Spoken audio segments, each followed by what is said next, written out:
गांव के बुजुर्ग अक्सर कहा करते थे कि जमुना नदी की निचली धारा में एक चुड़ैल रहती है। भाइयों, तुम में से कोई उस जमुना नदी के पास कभी भूलकर भी मत जाना, वरना वो चुड़ैल तुम्हें खा जाएगी। उसकी आंखें जलती हुई मशालों सी चमकती थी और बाल नदी के बहते हुए काले धागों जैसे थे। वह उन बेखबर लोगों को डूबा लेती थी जो शाम के बाद नदी के किनारे जाते। वीर, एक जिद्दी लड़का, इन कहानियों को सिर्फ बूढ़ों की बकवास समझता था। अरे ये गांव के बूढ़े भी ना कुछ भी बकवास करते रहते हैं। कोई चुड़ैल वुड़ैल नहीं है यहाँ पे। हम तो जाएंगे नदी में नहाने। एक दमकती गर्मी की दोपहर में उसके दोस्त राहुल ने उसे नदी में नहाने की चुनौती दी। चल आज जमुना नदी में नहाने चलते हैं। अगर तुझ में दम है तो तू जरूर नहाने आएगा। हा हा हा। सूरज अभी ऊंचा था, सो वीर को लगा चुड़ैल की कहानियों का डर बेकार है। वो दोनों बिना कपड़े उतारे नदी में कूद पड़े। नदी का पानी ठंडा था, जिसने वीर को चौंका दिया। अचानक उसे लगा कि कोई उसे घूर रहा है। उसने किनारे की तरफ देखा, लेकिन सिवाय झाड़ियों के कुछ नहीं दिखा। फिर उसने सुना एक बुदबुदाहट, मानो कोई पानी के नीचे बातें कर रहा हो। डर का एक झटका लगा।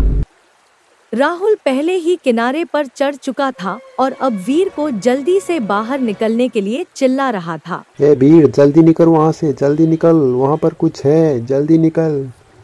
घबराकर वीर तैरने लगा, मगर उसे लगा जैसे कोई उसे पीछे खींच रहा है। अचानक किसी अनदेखी ताकत ने उसके पैरों को पकड़ लिया और उसे पानी के अंदर खींचने लगी। वीर चिल्लाया, आओ, चुड़ैल चुड़ैल, अरे बचाओ कोई, चुड़ैल चुड़ैल।